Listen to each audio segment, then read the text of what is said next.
तो हम स्टूडेंट हम क्या कर रहे थे, हम temporary adjustment of vernier transit satellite कर रहे थे। सबसे पहले हमने सेंटरिंग कर ली थी। सेंटरिंग मतलब उस सैटेलाइट को सेंटर पॉइंट के ऊपर एग्जैक्टली उसके ऊपर सेंटर कर देना, जो भी हमारा मेन सर्विस स्टेशन है या जो भी किसी भी तरीके का सर्विस स्टेशन है उसके ऊपर हमने एग्जैक्टली सेंटर कर देना सैटेलाइट को। उसके बाद जो हम नेक्स्ट चीज हम पढ़ रहे थे, वो हमने सेंटरिंग जो हमने करी with the help of plumb thread करी। हमने क्या किया, नीचे जो उसका हुक से प्लम्ब थ्रेड को सस्पेंड कर, थ्रेड के थ्रू प्लम्ब को सस्पेंड कर दिया। वो उसके ऊर कोइंसाइड कर गया जो हमारा सर्विस स्टेशन है, जिसके ऊपर हमने अगर कोई वुडन पैक लगाया है या कोई हमने एरो लगाया हुआ। अब हमने क्या कर लिया, अब हमने ट्राइपॉड स्टैंड खोल के नीचे उसकी सेंटरिंग कर ली, प्लम्ब बॉब से उसकी सेंटरिंग कर ली। अब उसके बाद हमने उसके बाद हमने क्या करनी, सेकंड स्टेप किया। सेकंड स्टेप यहाँ पे लिखा हुआ स्टेप नंबर 2। ये क्या स्टेप है, ये है लेवलिंग का। जैसे हम डंपी लेवल में लेवलिंग करते थे उसी तरीके same to same with the help of foot screws. Foot screws की हेल्प से इसके अंदर हम लेवलिंग करते हैं। जैसे डंपी लेवल में 3 फुट स्क्रू होते थे, वैसे ही इसके अंदर भी 3 फुट स्क्रू होते हैं ट्रायंगुलर फॉर्म में। ठीक है, ये फुट स्क्रूज होते हैं, ये कहाँ लगे होते हैं, ये लेवलिंग हेड में लगे होते हैं। लेवलिंग हेड में ट्राई ब्रैश प्लेट होती है, ट्राई ब्रैश प्लेट।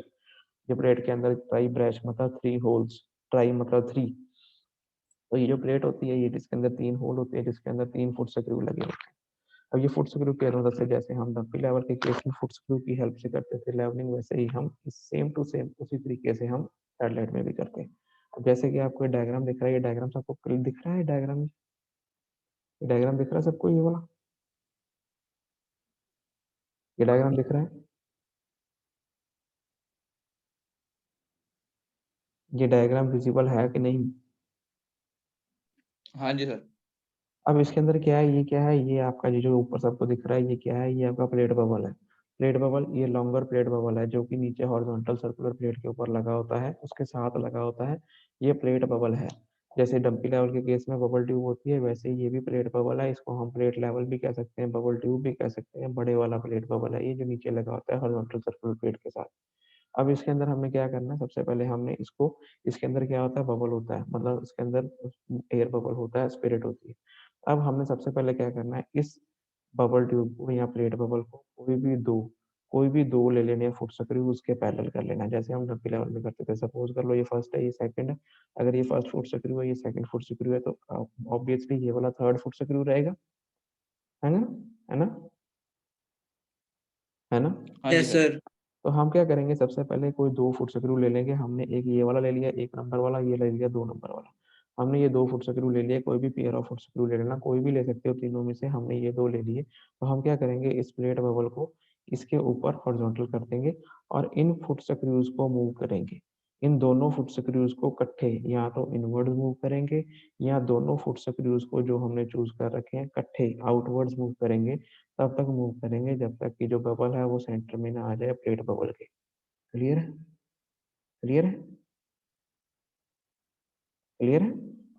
सर फिर उसके बाद हम, ये इतना क्लियर है सबको।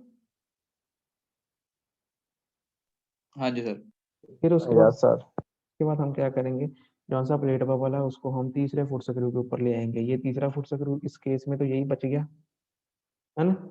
फिर हम इसको, इस प्लेट बबल को क्या करेंगे, इस प्लेट बबल को रिवॉल्व कर लेंगे और तीसरे फुट स्क्रू के ऊपर ले आएंगे। और कल्ले तीसरे फुट स्क्रू को, अकेले तीसरे फुट स्क्रू को किसी भी डायरेक्शन में घुमाएंगे, चाहे वो क्लॉकवाइज डायरेक्शन रहे चाहे एंटी क्लॉकवाइज डायरेक्शन रहे। कब तक घुमाएंगे, जब तक कि जौन सा प्लेट बबल में जो हमारा बबल है वो सेंटर में ना आए। क्लियर है, क्लियर है। Yes sir. फिर हम दोबारा चेक करेंगे, फिर हम उसको घुमा के देखेंगे कि प्लेट बबल चारों तरफ डंपी लेवल के टेलीस्कोप को घुमा के देखेंगे कि क्या प्लेट बबल, अपनी प्लेट बबल में जो बबल है वो अपनी पोजीशन से चेंज होता कि नहीं होता। अगर वो चेंज होता है, फिर दोबारा हम क्या करेंगे, जो दो पहले पेयर ऑफ लिए 2 फुट स्क्रू लिए थे, जो दो पहले लिए थे, दोबारा सेम टू सेम वही उन्हीं फुट स्क्रूज के पैरेलल दोबारा इस प्लेट बबल को करने के बाद इसको दोनों फुट स्क्रूज को दोबारा इनवर्ड्स आउटवर्ड्स मूव करेंगे, जब तक कि वो प्लेट बबल के अंदर जो सा बबल है वो सेंटर में ना आ जाए। क्लियर है, क्लियर है। यस हाँ सर। जी। उसके बाद फिर हम दोबारा इस प्लेट बबल को रोटेट कर लेंगे और इसको हम अपने थर्ड फुट स्क्रू के ऊपर ले आएंगे और उसको क्लॉकवाइज या एंटी क्लॉकवाइज रोटेट करेंगे। तब तक करेंगे जब तक कि उसका बबल जो सा प्लेट बबल में वो सेंटर में ना आ जाए। इस तरीके से हम ये प्रोसीजर रिपीट करते जाएंगे जब तक कि किसी भी डायरेक्शन में, चाहे हम टेलीस्कोप को किसी भी डायरेक्शन में रखें, किसी भी डायरेक्शन में उसको रोटेट करें, हमारा प्लेट बबल सेंटर में ही रहना चाहिए, प्लेट बबल में जो प्लेट बबल है। अगर वो सेंटर में नहीं है तब तक, जब तक नहीं है तब तक ये प्रोसीजर रिपीट करी जाएंगे। और जब वो सेंटर में आ गया किसी भी डायरेक्शन में, अगर वो हम उसको घुमाएं वो सेंटर में है, तो इसका मतलब आपकी लेवलिंग ओके होगी with the help of foot screw. Clear है? क्लियर है? क्लियर है? क्लियर है सबको ये चीज? ये सारा कुछ इन्होंने हाँ यही, जी सर। ये सारे पॉइंटों की फॉर्म में यही चीज एक्सप्लेन करी गई। Levelling of theodolite, longer plate bubble tube ली हुई है, उसकी हमने, उसकी मदद से हमने इसकी सारी लेवलिंग करी है। क्लियर? हाँ जी सर।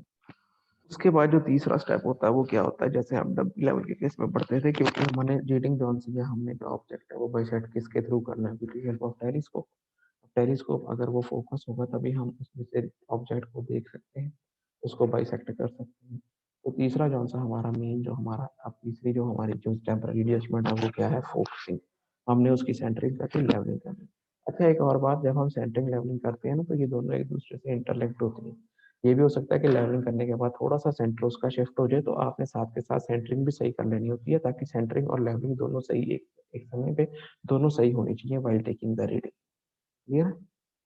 अब उसके बाद ये चीज करने के बाद, सेंटरिंग लेवलिंग करने के बाद, हमने लास्ट में क्या करना है, अब उसकी फोकसिंग करनी है। फोकसिंग हम किसकी करते हैं, उसके टेलीस्कोप की करते हैं। टेलीस्कोप में अब आपको सबको पता है, एक तरफ से जहाँ से हम देखते हैं उसको हम आई पीस कहते हैं, और जहाँ से हमें ऑब्जेक्ट दिखता है एग्जैक्टली उसके ऑपोजिट उसको क्या बोलते हैं, ऑब्जेक्ट लेंस कहते हैं। अब जौन सा आई पीस और ऑब्जेक्ट लेंस दोनों फोकस होना चाहिए। सबसे पहले हम अगर उसके आई पीस की बात करें, तो ये ए पॉइंट लिखा है, ए पॉइंट। ए पॉइंट जो ये लिखा है, ए पॉइंट में ये क्या लिखा है, फोकसिंग ऑफ आई पीस। अब फोकसिंग ऑफ आई पीस हम करते क्यों है, अब आई पीस के डायफ्राम में क्या है, क्रॉस हेयर होते हैं। ये क्रॉस हेयर ऐसे दिखते हैं आपको, ठीक है जी।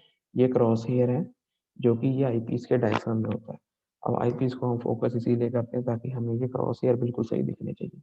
अब ये क्रॉस हेयर जो सा, ये अगर सिंपल आपका सेटेलाइट है तो उसमें क्रॉस हेयर ऐसे होता है। अगर टैक्योमीटर, आगे पढ़ाएंगे आपको, टैक्योमीटर में या अपर स्टेडिया और लोअर स्टेडिया भी लगे होते हैं। अगर आपने काम सेटेलाइट का ही लेना है, तो आपने अपर स्टेडिया या लोअर स्टेडिया को नहीं पढ़ना होता, आपने सेंट्रल क्रॉस हेयर से ही रीडिंग पढ़नी होती है। क्लियर? सेटेलाइट सर्वेइंग अगर हम कर रहे हैं सिंपल। तो अब हमने क्या करना है, ये आई पीस जोन है इसको फोकस करना है, मतलब ये जोन से हमारे क्रॉस हेयर है, इनको हमने प्रॉपरली ये दिखने चाहिए हमें। अभी कैसे दिखेंगे, अब हम क्या करेंगे, एक अपने सैटेलाइट के टेलीस्कोप को या तो आसमान की तरफ, स्काई की तरफ पॉइंट कर लो, या इसके ऑब्जेक्ट लेंस के आगे क्या करो, एक सफेद पेपर रख लो। सफेद पेपर रखने के बाद अब आई पीस जहाँ पे लगा होता है उसके साथ ना एक नॉब भी लगी होती है, स्क्रू लगा होता है। उसको रोटेट करेंगे, तब तक रोटेट करेंगे जब तक कि पेपर के ऊपर, चिट्टे पेपर के ऊपर या आसमान के ऊपर हमें ये इसके क्रॉस हेयर क्लियरली विजिबल हो जाए, बिल्कुल सही शार्प हमें क्रॉस हेयर दिख रहे, जैसे हम डब्बी लेवल में करते थे। तो इस केस को हम क्या बोलते हैं, इस तरीके को हम क्या बोलते हैं, फोकसिंग ऑफ आई। क्लियर है? उसके बाद नेक्स्ट आ गया focusing of object class. Object class की फोकसिंग हम क्यों करते हैं, हमें क्यों पड़ी है ऑब्जेक्ट क्लास फोकस करने के लिए। अब देखो, जब हमने कोई दूर का कोई हमने रेलिंग रॉड देखनी है, या कोई कोई भी हमने ऐसी चीज देखनी है जो कि हमने बाइसेक्ट करनी है, जो कि हमने अपने थर्ड लाइट के टेलीस्कोप से बाइसेक्ट करनी है, तो उसको देखने की वो तभी दिखेगी जब उसका ऑब्जेक्ट क्लास जो सा है वो फोकस रहेगा। ऑब्जेक्ट क्लास फोकस करने के लिए क्या होता है, राइट साइड पे टेलीस्कोप की एक फोकसिंग नॉब होती है। फोकसिंग नॉब को हम उसको रोटेट करते हैं, उसको हम क्लॉकवाइज या एंटी क्लॉकवाइज रोटेट करते हैं, तब तक रोटेट करते हैं जब तक हमें क्लियर डिस्टिंक्ट शार्प इमेज, कोई पेड़ हो गया जो मर्जी देख लो, तो उसकी ना दिख जाए, बिजली का खंभा हो गया, जब हमें वो चीज दिख गई तो इस चीज को हम बोलते हैं फोकसिंग ऑफ ऑब्जेक्ट क्लास। तो इस तरीके से हम फोकसिंग भी कर सकते हैं। क्लियर? तो ये टेम्परेरी एडजस्टमेंट्स होती हैं। टेम्परेरी एडजस्टमेंट में हम सेंटरिंग कर लेते हैं, लेवलिंग कर लेते हैं, फोकसिंग कर लेते हैं। तो ये चीजें जो सी होती हैं, ये temporary adjustments of dumpy level कहलाती है। ओके, हाँ जी सर। 2 मिनट रुको, फोन आ रहा है यार, WhatsApp।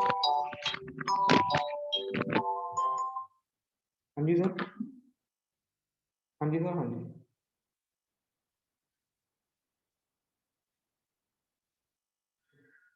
ठीक है सर,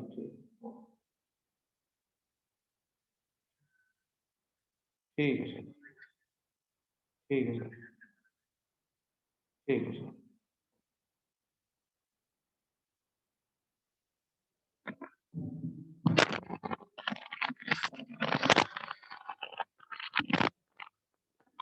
हाँ जी स्टूडेंट, मेरी आवाज आ रही है?